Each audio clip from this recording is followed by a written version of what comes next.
صدق اللہ العظیم۔ قال اللہ تبارک و تعالی فی القرآن المجید والفرقان الحمید فی شان حبیبہ مخبرا و حاکما ان اللہ و ملائکتہ یصلون علی النبی یا ایھا الذین آمنوا صلوا علیہ وسلموا تسلیما۔ درود پاک عرض کریے الصلاۃ والسلام علیک یا رسول اللہ وعلی آلک واصحابک یا سیدی یا حبیب اللہ۔ الصلاۃ والسلام علیک یا سیدی یا حبیب اللہ وعلی آلک واصحابک یا سیدی یا خاتم النبیین۔ واجب الاحترام معزز سامعین، بزرگوں اور دوستوں، سب سے پہلی بات تو یہ ہے کہ تھوڑا سا قریب تشریف لائیں۔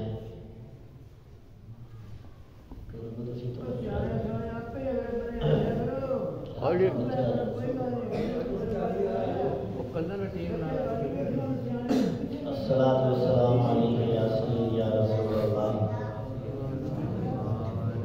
وعلی آلک واصحابک یا سیدی یا حبیب اللہ۔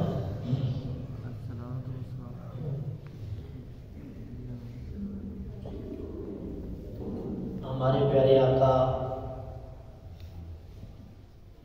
صلی اللہ تعالی علیہ وآلہ وسلم کا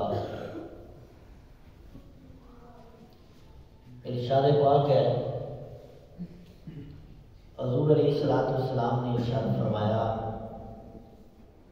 کہ جو بندہ مجھ پر ایک بار درود پاک پڑھے اللہ تعالیٰ اس پر 10 رحمتیں عطا فرماتا ہے،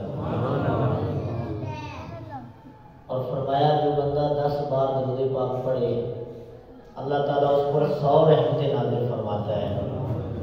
فرمایا جو بندہ 100 بار درود پاک پڑھے اللہ تعالیٰ اس کی آنکھوں کے درمیان لکھ دیتا ہے کہ یہ جہنم سے بھی آزاد ہے اور نفاق سے بھی آزاد ہے۔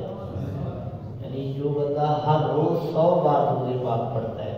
اور ایک حدیث کا مفہوم ہے کہ پیارے آقا کریم رؤوف الرحیم صلی اللہ تعالی علیہ وآلہ وسلم نے ارشاد فرمایا کہ جو بندہ روزانہ 50 بار درود پاک پڑھے فرمایا قیامت کے دن میں اس کے ساتھ مصافحہ فرماؤں گا۔ سبحان اللہ، یہ بڑی فضیلت ہے اور کتنی برکت کی بات ہے کہ حضور مصافحہ فرمائیں۔ اور یہ یقین رکھیے اور ہمارا ایمان ہے، ہمارا عقیدہ ہے، ہماری محبت ہے کہ جس سے حضور مصافحہ فرما لینا وہ جہنم میں نہیں جا سکتا ہے۔ جس کو حضور علیہ الصلوۃ والسلام کا جسم مس ہو جائے، آپ کو پتہ ہے کہ صحابہ کرام، صحابی اس کو کہتے ہیں جس نے حضور کو دیکھا ہو، جو حضور کو دیکھ لے، حضور فرماتے ہیں لا تمس النار من رآنی، فرمایا جس نے مجھے ایمان کی حالت میں دیکھا وہ جہنم میں جانا تو دور کی بات ہے، جہنم کی آگ اس کو چھو بھی نہیں سکتی۔ یہ صحابی کی شان ہے۔ فرمایا جس نے مجھے دیکھا جہنم کی آگ اسے چھو بھی نہیں سکتی، جہنم کی آگ اس کے قریب ہی نہیں جا سکتی۔ تو جو حضور کو دیکھ لے جہنم سے تو وہ آزاد ہو جاتا ہے، اور جس سے حضور ہاتھ ملا لے،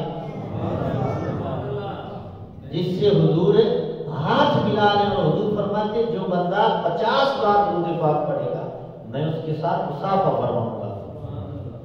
اور تیسری حدیث پاک کا مفہوم ہے، حضور علیہ السلام نے فرمایا جو بندہ روزانہ 1000 بار درود پاک پڑھے گا فرمایا مرے گا نہیں جب تک جنت میں اپنی جگہ اپنا ٹھکانہ دیکھ نہیں لیتا۔ یعنی 1000 بار درود پاک پڑھنے والا مرے گا بعد میں جنت میں ٹھکانہ دنیا میں اللہ تعالیٰ اسے دکھا دے گا۔ یہ حضور کا فرمان ہے۔ اور پھر چوتھی حدیث پاک حضور علیہ السلام نے فرمایا جو کثرت کے ساتھ درود پاک پڑھتا ہے فرمایا وہ میرے قریب ہوگا۔ جتنا زیادہ درود پڑے گا فرمایا اتنا میرے زیادہ قریب ہوگا۔ پانچویں حدیث پاک میں صحابی نے حضور علیہ السلام سے عرض کی حضور میں روزانہ وظیفہ کرتا ہوں، حکم ارشاد فرمائیے کہ میں درود پاک کتنا پڑھا کروں اور وظیفہ کتنا کیا کروں؟ تو حضور نے فرمایا جتنا تیرا دل کرے درود پڑھ، فرمایا جتنا زیادہ پڑھے گا اتنا زیادہ فائدہ ہوگا۔ اب سنیے، تو صحابی نے عرض کی حضور پھر ایسا کرتا ہوں کہ ایک دن کا ایک حصہ درود پڑھوں گا اور 3 حصے دیگر وظیفہ کروں گا۔ تو سرکار نے فرمایا یہ تیرے لیے بہتر ہے، لیکن اس سے درود زیادہ کر لے اور بہتر ہے، اور زیادہ کر لے اور بہتر ہے۔ تو صحابی نے عرض کی حضور پھر آدھا دن درود پڑھتا ہوں اور آدھا دن جو ہے وہ وظیفہ کر لوں گا۔ تو حضور نے فرمایا یہ بھی تیرے لیے بہتر ہے، اس سے اور زیادہ کر لے گا تو اور بہتر ہوگا، اور بہتر ہوگا۔ پھر صحابی نے عرض کی حضور پھر آپ حکم فرمائیے، اور آپ فرمائیے کہ میں پھر 3 حصے درود کر لیتا ہوں، ایک حصہ دن کا دیگر وظیفہ کر لیا کروں گا۔ حضور نے فرمایا یہ بھی اچھا ہے، اور زیادہ کر لے اور بہتر ہے۔ اچھا، تو پھر صحابی نے عرض کی حضور پھر حکم فرمائیے میں سارا دن درود ہی پڑھا کروں گا، میں سارا دن درود ہی پڑھا کروں گا۔ تو حضور نے فرمایا تو ایسا کر لینا اللہ تیری دنیا بھی سنوار دے گا، آخرت بھی سنوار دے گا۔ یہاں مجھے کتنی حدیثیں یاد آ رہی ہیں، لیکن میں انہی پہ اکتفا کرتا ہوں کہ درود پاک جو جتنا پڑھے گا اللہ اتنی برکت عطا فرمائے گا۔ فرمایا جو درود کثرت سے پڑھتا ہے نا اللہ تعالیٰ اسے قیامت کے دن نور عطا فرمائے گا، اور وہ نور ایسا ہوگا کہ اگر ساری مخلوق میں تقسیم کر دیا جائے تو سب کو وہ نور جو ہے وہ کافی ہو جائے گا۔ جو حضور کی ذات پہ درود پڑھتا ہے، یعنی حضور کی ذات پہ درود پڑھنے والا، اب ان ساری حدیثوں کا نچوڑ نکالیں، حضور کی ذات پہ درود پڑھنے والا اللہ اس کی دنیا بھی سنوار دیتا ہے، اس کی قبر بھی سنوار دیتا ہے، میدان محشر میں بھی اللہ تعالیٰ غم کوئی نہیں آنے دیتا، اور پھر حضور کے درود کا صدقہ اللہ تعالیٰ قیامت کے دن اس بندے کو جنت نصیب فرمائے گا۔ تو حضور برکت کے لیے ایک بار درود پاک پڑھیں۔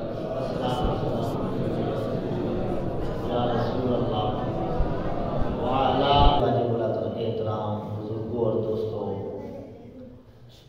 آج کی رات جو ہے یہ شب برات ہے، میں نے کئی بار عرض کیا ہے کہ یہ توبہ کی رات ہے، برکت والی رات ہے، اور اس رات کو قرآن نے لیلۃ مبارکۃ یعنی برکت والی رات کہا ہے۔ تو حضرات گرامی اس رات کی فضیلت برکت وہ میں جمعے میں عرض کر چکا۔ بات یہ ہے کہ دل صاف کر کے صدق دل سے، یہ ہمارے دلوں میں جو بغض، غیبت، حسد، یہ بیماریاں ہیں نا، تکبر جیسی چیزیں جو ہیں، ان کو نکال کر یہ سمجھنا کہ میں بڑا ہوں، بڑا کوئی نہیں ہے، بڑی اللہ کی ذات ہی ہے۔ تھوڑی دیر میں نے انشاءاللہ تعالیٰ گفتگو کرنی ہے،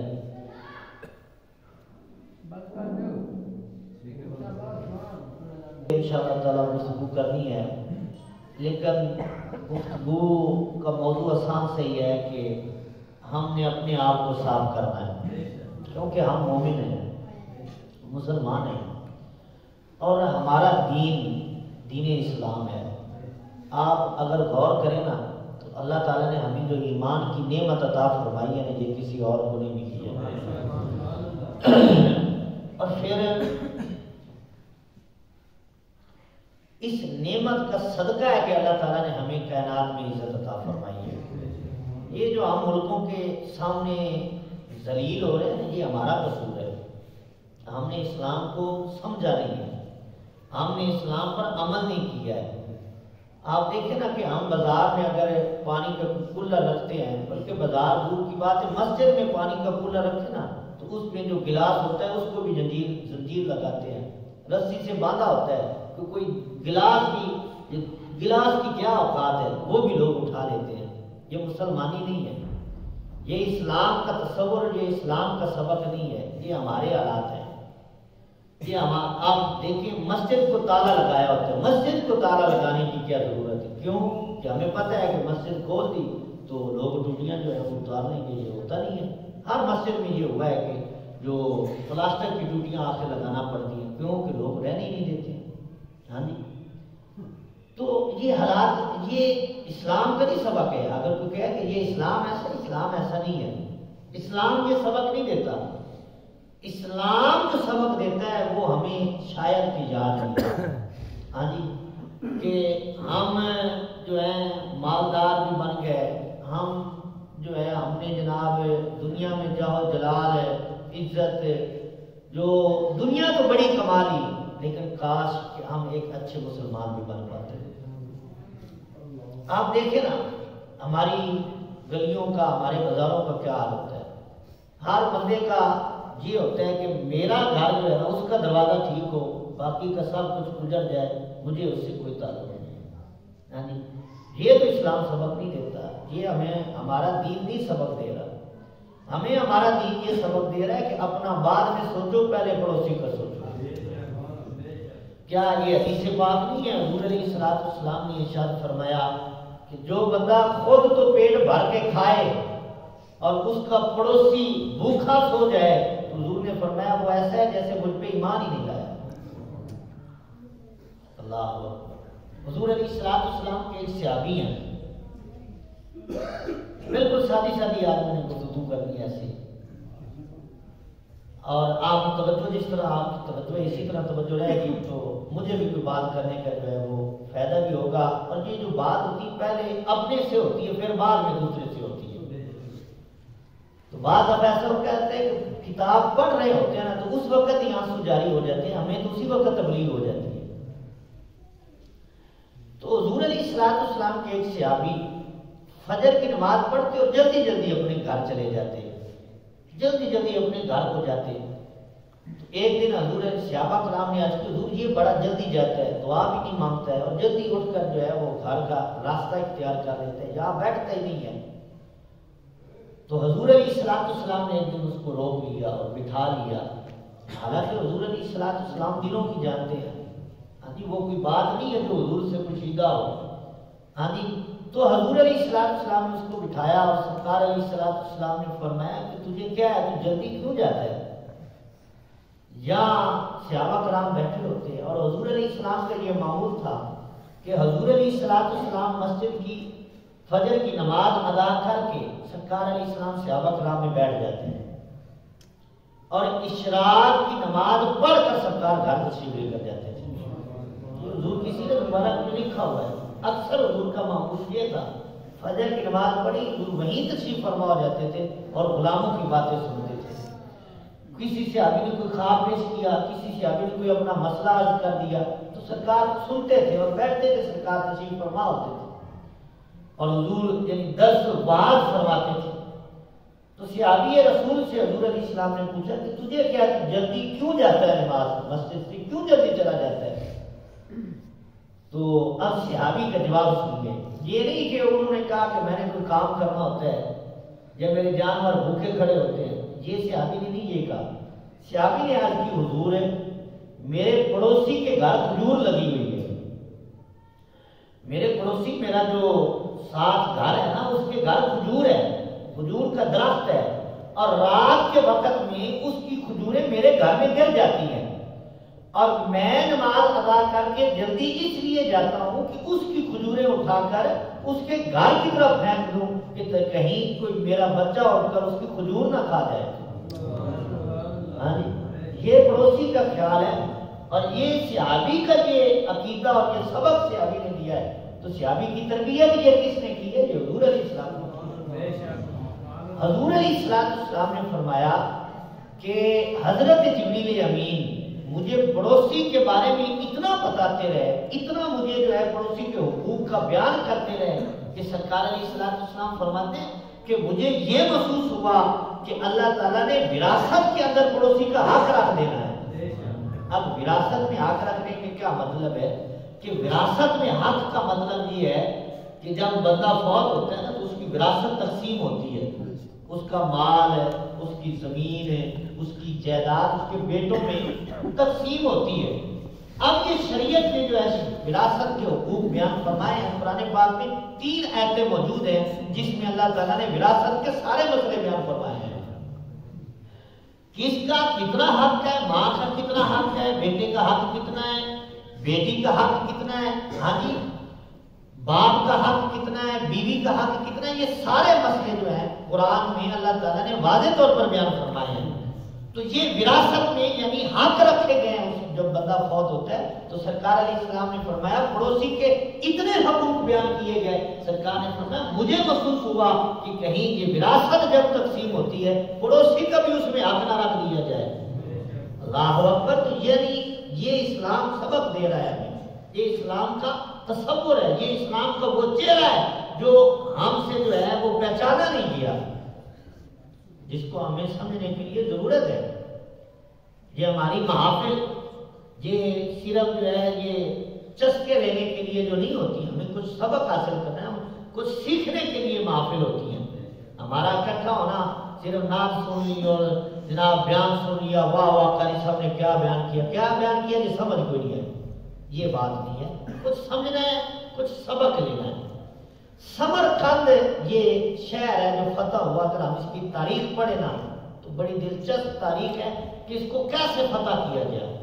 حضرت عمر بن عبد العزیز رحمۃ اللہ تعالی علیہ رضی اللہ تعالی عنہ، یہ وہ بادشاہ گزرے ہیں جن کو ثانی عمر کہا گیا ہے، یعنی ان کے دور میں حضرت فاروق اعظم کے دور کی جھلک نظر آتی تھی، اتنا امن قائم تھا۔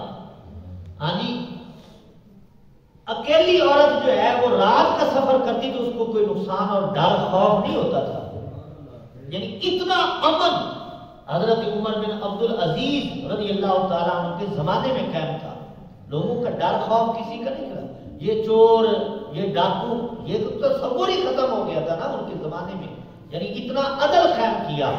اور حضرت علامہ صفوری رحمۃ اللہ تعالیٰ علیہ آپ یہ روایت نقل کرتے ہیں کہ حضرت فاروق اعظم رضی اللہ تعالیٰ عنہ کا زمانہ ہے، آپ رات کا گشت فرما رہے ہیں، یعنی رات کو آپ اپنی رعایا کا خیال کرنے کے لیے گھر سے نکلتے تھے، دن کو رعایا کی باتیں سنتے تھے، رات کو ان کے گھروں کے حالات جانتے تھے کہ کوئی بندہ پریشان تو نہیں ہے۔ یہ فاروق اعظم رضی اللہ تعالیٰ۔ ہاں جی آج کل کے حکمرانوں کی بات کر رہے ہیں، ان کو تو خبر ہی کوئی، ان کو تو اپنی کرسی کی ہے اور ان کے جو ہے اپنی ذات کی ہے، ان کو اپنی عزت کی اپنی ذات کی ہے، باقی غریب مر جائے غریب کو کوئی پوچھے نہ، غریب کا کھانا پورا ہو رہا ہے نہیں ہو رہا ہے، کسان کس حالت میں ہے، غریب کس حالت میں ہے، کسی کے گھر پکتا ہے نہیں پکتا، ان کو کیا ہے، بھوک کا احساس تو اس کو ہوگا جس نے زندگی میں کبھی بھوک دیکھی ہو، ان لوگوں کو کیا بتا۔ ہاں جی یہ تو اپنے محلوں میں جو ہے وہ اپنے مزے کی زندگی گزارتے ہیں، ان کو غربت کا کیا پتا۔ شیخ رشید سے کسی نے کہا تھا کہ تو شادی کیوں نہیں کراتا، تو انہوں نے کہا جب دودھ باہر سے مل جائے تو گھر میں بھینس رکھنے کی کیا ضرورت ہے۔ اب اس بات کا مطلب سمجھ سکتے ہیں کہ کیا ہے، الیاذ باللہ تعالیٰ ان کی عیاشیاں ہیں، یہ ان کے حال ہیں۔ اللہ اکبر۔ تو حضرت فاروق اعظم رضی اللہ تعالیٰ عنہ کی میں بات کر رہا ہوں، فاروق اعظم رضی اللہ تعالیٰ عنہ رات کا وقت ہے اور گشت فرما رہے ہیں، کیا دیکھتے کہ ایک گھر سے ماں بیٹی کی آواز آتی ہے، ماں بیٹی کو کہہ رہی ہے کہ بیٹی دودھ میں پانی ملا دے، دودھ کے اندر پانی شامل کر دے، تو بیٹی آگے سے جواب دیتی ہے کہ اماں مجھے پتہ نہیں زمانہ کس کا ہے، پتہ نہیں ہے زمانہ کس کا ہے، عمر کا زمانہ ہے، اگر عمر کو پتہ چل گیا تو ہمیں سزا سے بچا کوئی نہیں سکے گا۔ اچھا ماں نے آگے سے کہا بیٹی عمر کون سا دیکھ رہا ہے، اللہ اکبر، ماں نے کہا بیٹی عمر کون سا دیکھ رہا ہے، تو بیٹی کا جواب سنیے، فرمایا اماں عمر نہیں دیکھ رہا، عمر کا رب تو دیکھ رہا ہے نا۔ تسی بالکل سبحان اللہ نہ کو میں تقریر پھر نہیں کرنی ہے۔ بیٹی نے کہا اماں اگر عمر نہیں دیکھ رہا تو پھر عمر کا رب تو دیکھ رہا ہے نا۔ تو ماں چپ ہو گئی، بیٹی نے دودھ میں پانی نہیں ملایا۔ اب کیا ہوا، حضرت فاروق اعظم یہ باتیں سن رہے تھے، صبح کا وقت ہوا تو حضرت فاروق اعظم نے اس گھر میں اپنے بیٹے کا رشتہ بھیجا۔ کہا کہ ہمیں اس بیٹی کا رشتہ چاہیے مجھے اپنے بیٹے کے لیے. تو اب اتنا غریب گھر ہو اور اس کے گھر امیر المومنین کے بیٹے کا رشتہ ہے. اللہ اکبر. ہاں جی. اور یہ یاد رکھیں کہ اللہ تعالیٰ کی بارگاہ میں یہ برادریاں کوئی نہیں ہیں. یہ رتبے عہدے یہ ہم نے بنائے ہوئے ہیں. وہ ڈاکٹر اقبال نے کہا تھا کہ ایک ہی صف میں کھڑے ہو گئے محمود و عیال, نہ کوئی بندہ رہا نہ کوئی بندہ نواز. تو یہ اسلام کا تصور ہے کہ ایک صف میں ہر ایک کو کھڑا کیا ہے. بڑا ہے تو وہ بھی صف میں کھڑا ہے, چھوٹا ہے تو وہ بھی صف میں کھڑا ہے. اس کی مثال ایسے سمجھیے, ابو بکر صدیق بھی اسی صف میں کھڑے ہوتے تھے اور حضرت بلال بھی اسی صف میں کھڑا ہوتا تھا. فرق ختم کیا ہے. بڑے چھوٹے کا فرق اسلام میں نہیں ہے. رنگ کا اسلام میں تصور نہیں ہے کہ یہ گورا ہے یہ کالا ہے, اس کا رنگ اچھا ہے اس کا صحیح نہیں ہے. یہ ہم نے بنائے ہوئے ہیں. اسلام نے یہ تصور نہیں دیا کہ یہ بڑی برادری ہے یہ چھوٹی برادری ہے. نہیں, اس سے تو سلام نہیں لینا, اس کا خاندان اچھا نہیں. خاندان برادریاں ہم نے بنائی ہیں. اللہ تعالیٰ نے فرمایا شعوبا و قبائل لتعارفوا, فرمایا یہ قبائل, یہ جو قبیلے, یہ جو برادریاں بنائی ہیں یہ تو صرف تمہاری پہچان کے لیے ہے. ان اکرمکم عند اللہ اتقاکم, فرمایا اللہ کی بارگاہ میں کوئی برادری والا مقبول نہیں ہوتا.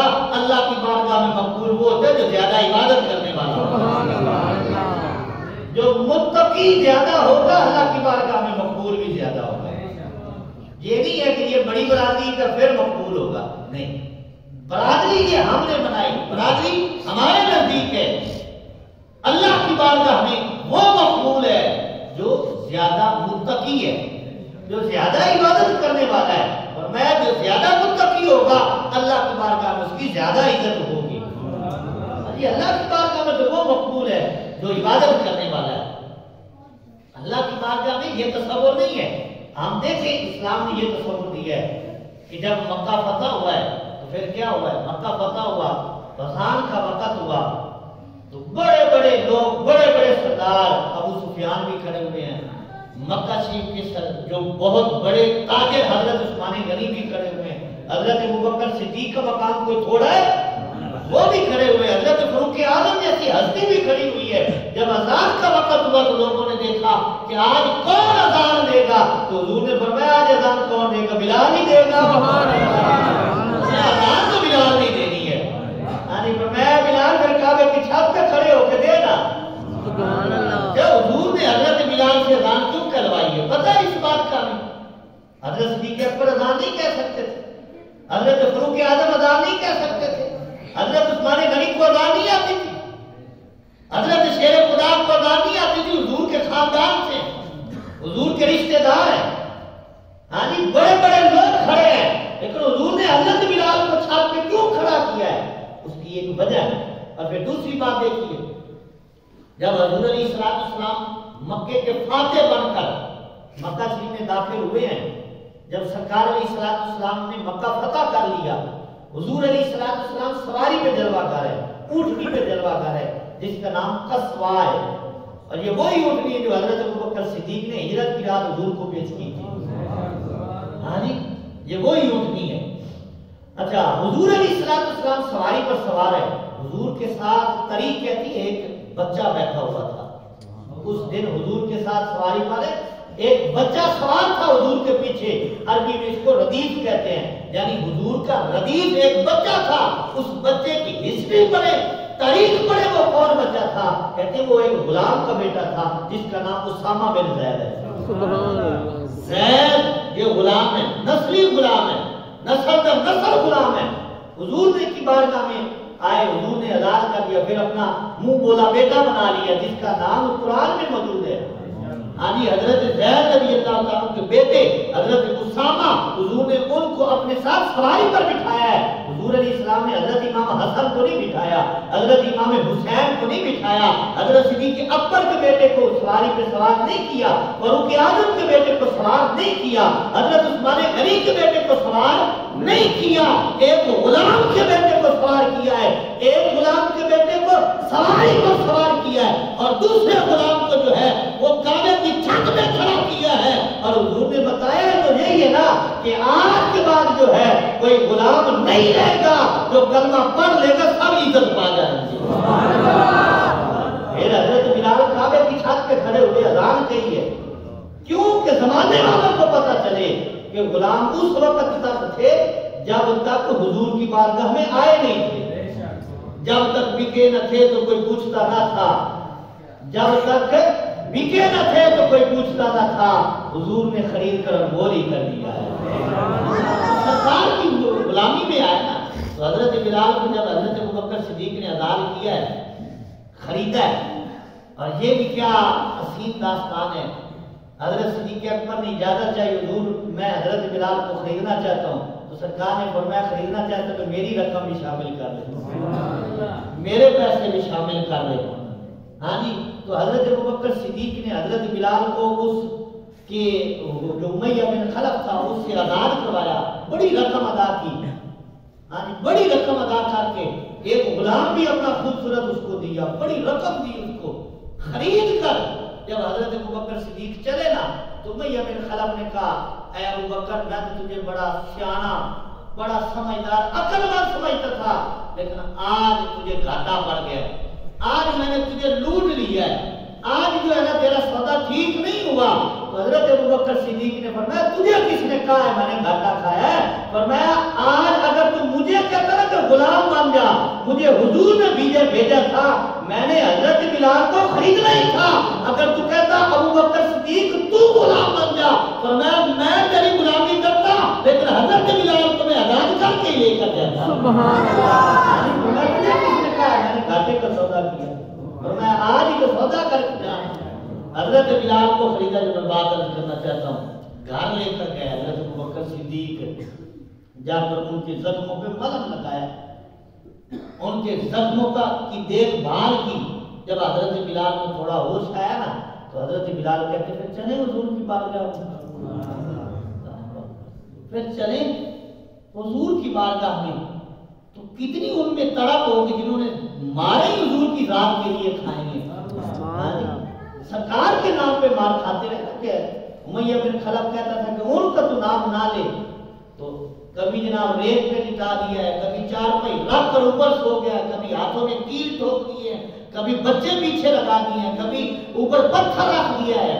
ہاں جی، یہ حال حضرت بلال کا ہوتا۔ جب لوگ قریب سے گزرتے تھے تو کافروں کو بھی ترس آ جاتا، کافروں کو بھی ترس آ جاتا حضرت بلال پر، اور وہ کہتے بلال ہے اگر ان کا نام لینا تو چلو لے سے ہی، لیکن دل میں لے لے، اونچا نہ لے، نام لینے پر مارتے تو نہ ان کا نام لے۔ تو حضرت بلال کہتے ان کے نام پہ جو مار کھانے میں مزہ آتا ہے یہ تو ویسے ہی نہیں آتا، ان کا نام لینے میں جو مزہ ہے چپ رہنے میں تو مزہ ہی کوئی نہیں آتا ہے۔ جو پھر دیکھ جائے جو ان کا ہو جائے پھر وہ کیسے چپ رہ سکتا ہے؟ حضرت غازی ممتاز حسین قاضی کو دیکھ لو، لوگوں نے پھر چپ کرانے کی کوشش کی ہے، وکیل ان کے پاس گئے ہیں، اور یہ حضرت غازی الدین شہید کے پاس بھی لوگ گئے ہیں، یہ قائد اعظم گیا محمد علی جناح، ہاں جی قائد اعظم حضرت غازی الدین شہید کے پاس گئے، انہوں نے کہا اے علم الدین ایک بار کہہ دے کہ میں نے نہیں قتل کیا، میں تجھے آزاد کراؤں گا، ایک بار صرف کہہ دے کہ میں نے اس کو قتل نہیں کیا۔ تو حضرت غازی الدین شہید رحمۃ اللہ تعالیٰ نے فرمایا اے محمد علی زندگی میں ایک ہی تو نیکی ہے، اس سے انکار نہ دو، اس سے بھی انکار کر دو، ایک ہی تو میں نے نیکی کی ہے، میں نہیں کہہ سکتا۔ تو حضرت غازی ممتاز حسین قاضی کو لوگوں نے بڑے ترلے کیے ہیں کہ ایک بار کہہ دے کہ میں نے جو ہے میں ویسے ہو گیا، مجھ سے غلطی ہو گئی ہے، ایک بار لے کر دے۔ تو حضرت غازی ممتاز حسین قاضی نے کہا یہ نہیں ہو سکتا، یہی تو نیکی ہے۔ ہاں جی، آپ دیکھیں حضرت غازی الدین شہید کی تعریف پڑھیں، آپ ان پڑھ چٹے ان پڑھ تھے، نہ اسکول گئے نہ مدرسے گئے، بچپن سے جو ہے وہ کاروبار کرتے تھے۔ 6 یا 7 آپ کی بہن نے لکھا ہے کہ بہن جی ایک اکلوتے بھائی تھے، پڑھا تو ہے ہی شروع سے کاروبار کام کرتے تھے، لیکن جب جیل میں ان کو رکھا گیا نا تو جو جیل کا سپرنٹینڈنٹ جو جیل پہ ہوتا ہے وہ کہتا ہے کہ اللہ کی عزت کی قسم میں رات کو غازی الدین شہید کو قرآن کی تلاوت کرتا ہوا سنتا تھا، پھر وہ سائیں کرم بھی فرما دیتے ہیں۔ آج جب ان کے نام پہ کوئی شاید بندہ قربان کرے نا تو وہ بے خبر نہیں ہے، یعنی مٹ نہ جائے بندہ آقا پہ، وہ بندہ ہی کیا ہے؟ مٹ نہ جائے بندہ اپنے آقا پہ، وہ بندہ ہی کیا ہے؟ بے خبر ہو جو غلاموں سے، وہ آقا ہی کیا ہے؟ اللہ تاجدار ختم نبوت زندہ باد، تاجدار ختم نبوت زندہ باد، لبیک لبیک یا رسول اللہ، لبیک لبیک لبیک یا رسول اللہ، لبیک لبیک لبیک یا رسول اللہ، لبیک بے خبر ہو جو اپنے غلاموں سے۔ بابا خادم سے رضوی کو دیکھ رہے ہیں، لوگوں نے کیا کچھ نہیں کیا یار، اس طرح کا معذور بندہ ہو اور اس کو جیل میں ڈالا جائے، یہ تصور سے باہر ہے۔ لیکن آپ دیکھیں بابا خادم سے رضوی صاحب نے ساری زندگی پڑھایا ہے، لیکن کوئی نہیں جانتا تھا۔ کون جانتا تھا ان کو؟ صرف عالم جانتے تھے، جو ان کے شاگرد یا علماء جن کا دین سے تعلق تھا وہی جانتے تھے، کیونکہ خادم حسین بھی ہے، وہی جانتے تھے کیونکہ خادم حسین بھی ہے۔